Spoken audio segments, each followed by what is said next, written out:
warahmatullahi wabarakatuh. Hai, welcome back to my YouTube channel GP Kampus. Oke, baiklah teman-teman, pada kesempatan kali ini aku bakalan sharing ke teman-teman, berbagi sedikit hasil riset yang aku lakukan sendiri kayak gitu. Nah, apa itu? Stay tune terus ya. Menurut riset yang telah aku lakukan, dengan bertanya kepada para alumni dengan berbagai latar belakang jurusan, latar belakang kampus, umur, dan lain sebagainya, mereka ternyata memiliki penyesalan-penyesalan yang tidak bisa mereka ubah setelah mereka tamat S1. Nah, dari riset tersebut berhasil saya dapatkan atau saya rangkum menjadi 8 penyesalan yang menjadi hal yang sangat fatal sekali.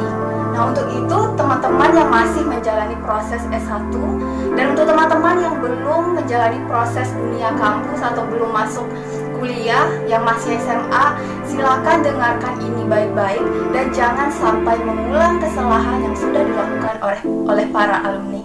Apa saja penyesalan itu? Yang pertama adalah tidak belajar dengan sungguh-sungguh dari awal. Nah, gimana sih tidak belajar sungguh-sungguh dari awal? Misalkan kayak gini, kamu telah memilih suatu jalan, suatu jurusan, suatu prodi yang kamu inginkan. Misalkan kamu memilih, anggap saja kamu memilih fisika kayak gitu. Nah, di dalam dunia kampus kamu tidak mempelajari sungguh-sungguh tentang gimana sih fisika itu, gimana caranya mengajar atau gimana caranya penelitian, gimana caranya kamu mendalami ilmu kamu yang sangat baik atau yang detail kayak gitu. Jadi kamu tidak begitu antusias belajar selama kamu menjalani proses perkuliahan. Begitu kamu jurusan ekonomi, kamu tidak berbisnis, kamu tidak mencoba hal baru di dalam ekonomi itu sendiri, baik itu di dunia penelitian, baik itu di dunia pendidikan, dan lain sebagainya, kamu malah asik-asikan dalam bermain dengan teman-teman kamu, hangout di luar sana, dan lain sebagainya, dan mengabaikan proses pembelajaran yang ada. Sedangkan itu adalah waktu kamu untuk menggali dengan sepenuhnya, untuk mendalami ilmu-ilmu yang seharusnya kamu miliki, karena itu adalah jurusan kamu yang sesungguhnya. Kamu bisa bertanya kepada dosen kamu yang lebih ahli, kamu bisa bertanya kepada senior-senior kamu yang sudah belajar sebelumnya, dan kamu bisa bertanya kepada banyak orang di dalam kampus yang seharusnya bisa meningkatkan keilmuan kamu pada waktu itu. Nah, banyak orang yang mengabaikan itu dan akhirnya setelah tamat S1 mereka tidak bisa bertanya ke siapa-siapa lagi dan akhirnya mereka menyesali perbuatan mereka yang tidak belajar dengan sungguh-sungguh. Jadi, penyesalan kedua yang setelah saya tanya kepada para alumni di luar sana yaitu adalah menunda kelulusan. Oke, buat kamu yang masih berprinsip lolos cepat itu bukan hal yang bagus. Lolos 3,5 tahun itu adalah hal yang sangat bukan kriteria atau bukan tujuan hidup kamu kayak gitu.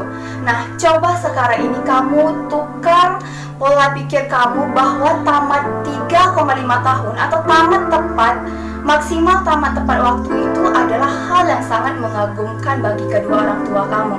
Kenapa saya katakan demikian? Karena apabila kamu berprinsip kamu pengen tamat 4,5 tahun, 5 tahun, 6 tahun, 7 tahun, apakah kamu tidak kasihan dengan kedua orang tua kamu? Kamu selalu membuat alasan-alasan yang meyakinkan bahwa tamat lama itu atau lama di kampus itu kamu memiliki ilmu yang lebih dibandingkan orang-orang yang tamat 3,5 tahun.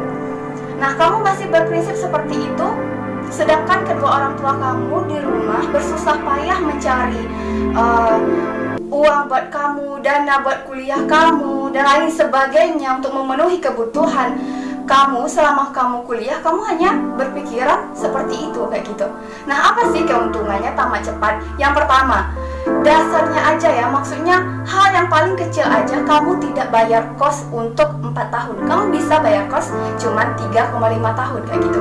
Terus yang kedua, kamu tidak banyak menghabiskan waktu di kampus. Nah, kamu menyatakan bahwa pengen tamat 4 tahun setengah karena pengen nyari ilmu yang cukup kayak gitu dan lain sebagainya. Oke, tamat aja kamu 3,5 tahun, kamu akan menemukan banyak pengalaman, kamu akan menemukan banyak relasi dan lain sebagainya di luar sana, bukan di kampus. Hidup di luar sana itu lebih kejam daripada kehidupan kampus. Kalau kamu hanya mencari pengalaman di kampus itu sama aja bohong, karena kehidupan kampus itu adalah kehidupan yang paling nyaman menurut aku ya. Karena hidup di luar kampus, mencari pekerjaan sendiri, mencari penghidupan sendiri itu adalah tantangan terbesar bagi kita semua. Jadi itu adalah pembelajaran yang sesungguhnya menurut aku, bukan pembelajaran sesungguhnya itu kehidupan kampus. Karena kehidupan kampus, kamu masih dibiayai oleh kedua orang tua kamu. Terus yang kedua, kamu masih banyak punya teman. Terus yang ketiga, kamu masih banyak punya orang-orang yang bisa kamu tanyakan, orang-orang yang ahli di dalam kampus. Nah, apabila kamu tamat, apabila kamu sudah lolos, dan itu proses pembelajaran sesungguhnya yang kamu rasakan kejamnya dunia kayak gitu. Jadi jangan beranggapan bahwa kamu di dalam kampus pengen mencari ilmu lebih dan lain sebagainya. Itu adalah hal-hal yang hanya sekedar alasan bagi kamu yang tidak mampu untuk tamat 3,5 tahun karena kamu tidak memiliki target dan kamu tidak mau berusaha. Oke? Jangan tunda kelulusan kamu karena itu adalah mimpi dari kedua orang tua kamu. Walaupun bukan dari mimpi kamu, tapi ingatlah kedua orang tua kamu di rumah. Penyesalan yang ketiga yaitu tidak mengikuti dunia bisnis. Oke, di dalam kampus itu banyak sekali tawaran-tawaran yang ditawarkan oleh baik itu kampus atau Kemenristek Dikti atau pemerintah untuk meningkatkan skill bisnis dan entrepreneur muda bagi pemuda-pemuda yang ada di seluruh Indonesia. Baik itu mahasiswa, siswa, dan pemuda yang ada dimanapun Anda berada, itu memiliki peluang besar sekali. Mereka memberikan kita modal, terus banyak workshop dan lain sebagainya, mengajarkan kita gimana cara menjadi entrepreneur yang sukses kayak gitu. Ini juga menjadi penyesalan bagi diri aku sendiri ya, karena pas kuliah itu aku tidak begitu antusias mengikuti kelas bisnis yang ditawarkan oleh kampus, sedangkan itu sangat bermanfaat sekali setelah kita tamat S1. Karena setelah kita tamat S1 tidak semudah membalik telapak tangan dalam mencari pekerjaan kayak gitu. Pekerjaan di Indonesia sangat sedikit sekali, sedangkan orang yang mencari pekerjaan sangat banyak sekali. Jadi sangat sedikit peluang untuk kita mendapatkan pekerjaan itu. Nah, seharusnya di waktu kita ya, karena saya juga merasa menyesal di bidang ini, tidak mengikuti bisnis di saat menjadi mahasiswa. Jadi sekarang merasa kewalahan dalam mencari pekerjaan, dan juga ketika terjun di dunia bisnis itu menjadi hal yang sangat baru. Karena pas menjadi mahasiswa hanya fokus ke akademik saja kayak gitu, tidak mengikuti alur dari bisnis-bisnis baik itu yang kecil maupun yang besar kayak gitu. Jadi untuk kamu yang masih menjalani proses S1 maupun belum S1, targetkan untuk bisa mengikuti bisnis sekecil apapun selama kalian menjadi mahasiswa kayak gitu. Penyesalan keempat setelah saya menanyakan para alumni adalah tidak mengikuti lomba. Nah, beberapa kali saya menyatakan bahwa mengikuti lomba bukan hanya sekedar mencari eksistensi, tetapi juga mengasah skill kalian, baik itu dalam bekerja sama, terus juga dalam melatih skill kalian. Misalkan kalian pengen lomba kesenian, itu akan melatih skill seni kalian. Kalian pengen ikut lomba debat, itu melatih skill komunikasi kalian. Kalian pengen ikut lomba karya tulis ilmiah, melatih skill dalam menulis gitu. Jadi tidak semua lomba hanya untuk mencari kemenangan, hanya untuk mencari eksistensi, tidak. Karena lomba itu sangat penting sekali untuk kita semua. terlebih di bidang keilmuan yang kita suka kayak gitu. Dan apalagi ketika kita mengikuti lomba, kita menjunjung tinggi sportivitas, menganggap lawan kita itu adalah teman kita, maka kita akan banyak sekali memiliki relasi, baik itu di provinsi kita masing-masing, di nasional, bahkan internasional. Jadi kita memiliki banyak teman, banyak relasi yang mungkin akan bermanfaat untuk kita setelah tamat S1. Penyesalan kelima untuk para alumni yang sudah saya tanyakan adalah yaitu tidak mengikuti organisasi. Oke, ada yang menyatakan bahwa tujuan utama kita ke kampus adalah untuk kuliah. Ya, saya tidak menyalahkan hal itu. Anda boleh mencari IP tertinggi pun sempurna 4 atau ada 4,5 terserah Anda, tetapi jangan tinggalkan organisasi. Karena di organisasi ini Anda diajarkan gimana cara Anda bersosialisasi dengan baik, bagaimana Anda bisa menyampaikan ide dengan baik, terus bagaimana cara Anda bisa berkomunikasi dengan orang-orang di luar sana yang mungkin baru Anda temui kayak gitu. Nah, kita bisa bedakan orang-orang yang aktif berorganisasi dan orang-orang yang hanya ke kampus belajar dan pulang ke kampus kosan. Kita bisa membedakan orang-orang yang seperti itu. Nah, apa sih bedanya orang yang organisasi, orang yang aktif berorganisasi, dan orang yang hanya ke kampus doang atau kupu-kupu kuliah pulang?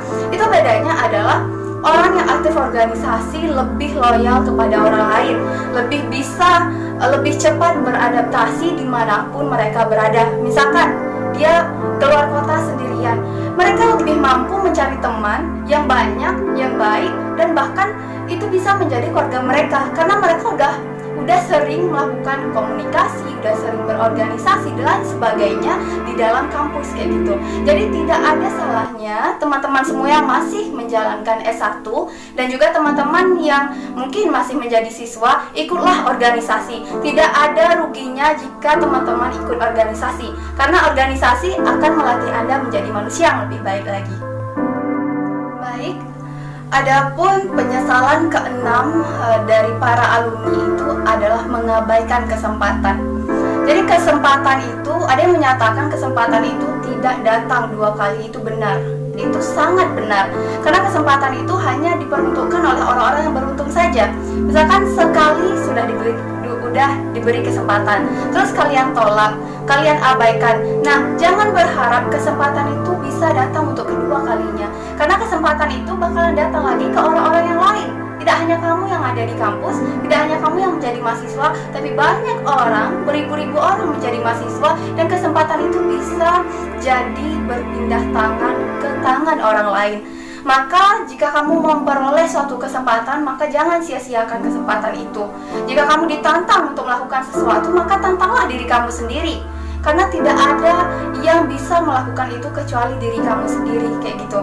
Jadi jangan sampai teman-teman semua yang masih S1, yang masih dalam proses mencapai gelar sarjananya, mengabaikan kesempatan yang diberikan kepada kalian kayak gitu. Itu sangat memberi dampak yang negatif sekali ketika semua kesempatan kalian abaikan dan setelah kalian tamat kalian tidak memiliki apa-apa, kalian tidak memiliki pengalaman, kalian tidak memiliki relasi dan lain sebagainya karena satu kesempatan aja yang teman-teman tolak kayak gitu. Adapun penyesalan ketujuh adalah tidak fokus mengejar target yang diinginkan. Nah, apa itu contohnya? Berbagai macam keluhan yang dikeluhkan kepada saya, yaitu dari para alumni. Mereka menyatakan, kok kenapa ya saya di waktu S1 saya nggak fokus buat ngejar, padahal saya pengen ke luar negeri kayak gitu. Kalau saya menjadi mahasiswa, otomatis ke luar negeri itu menjadi hal yang sangat mudah kayak gitu, karena posisinya mahasiswa terus didanai dan itu gratis kayak gitu. Kenapa saya tidak fokus untuk mengejar cita-cita saya untuk ke luar negeri selagi saya menjadi mahasiswa kayak gitu. Nah, setelah tamat S1, setelah lolos S1, maka impian ke luar negeri itu menjadi lebih susah lagi karena kita harus menyiapkan dana sendiri, berusaha sendiri, Berbeda halnya ketika kita masih status mahasiswa. Semuanya dibiayai oleh kampus dan semuanya diberikan oleh kampus, dan kita hanya fokus dan hanya berusaha saja untuk mendapatkan hal yang kita inginkan. Itu bagi orang-orang yang pengen ke luar negeri. Dan ada juga alumni-alumni yang ngerasa, kenapa ya selama saya S1 saya nggak mau berusaha, padahal saya pengen keliling Indonesia, terus saya pengen ikut kegiatan ini, dan itu didanai semua dan itu gratis. Dan para alumni sekarang hanya bisa menyesali karena tidak mau berusaha untuk mendapatkan apa yang mereka inginkan di waktu mereka kuliah, kayak gitu. Oke, adapun penyesalan yang terakhir adalah tidak memiliki IPK yang baik, kayak gitu.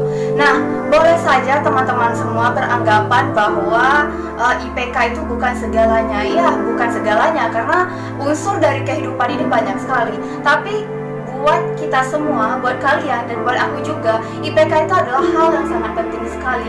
Karena apabila IPK kita misalkan kurang dari 3, itu sangat susah sekali untuk kita dalam mencari pekerjaan, terus juga susah untuk melanjutkan pendidikan apabila kalian pengen melanjutkan S2, S3, kayak gitu.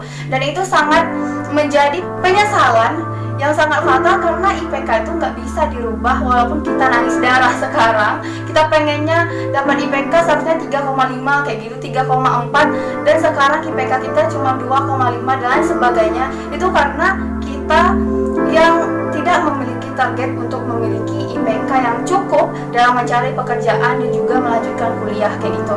Nah, aku sendiri, aku tidak memiliki IP yang sempurna 4 atau 3,9, 3,8, enggak. Karena aku berprinsip bahwa IPK itu memang tidak semuanya, tidak segalanya, tapi IPK itu harus saya dapatkan untuk bisa melanjutkan pasca sarjana, kayak gitu. Jadi aku berprinsip pokoknya IPK aku targetnya lebih dari 3,4 kayak gitu. Yang penting aku bisa melanjutkan S2 aku dengan mudah dan juga bisa mendapatkan beasiswa. Nah, apabila teman-teman yang memiliki target memiliki IPK 3,9 atau 4, itu sangat bagus sekali ya. Kalian bisa mengukur kemampuan kalian, kalian bisa mendapatkan IPK berapapun, sempurna pun kalian bisa dapatkan apabila kalian fokus. Oke, baiklah, terima kasih untuk teman-teman yang sudah menonton video ini dari awal sampai akhir. Aku berharap teman-teman bisa subscribe, like, dan komen channel ini, video ini, biar aku lebih semangat lagi bervideonya.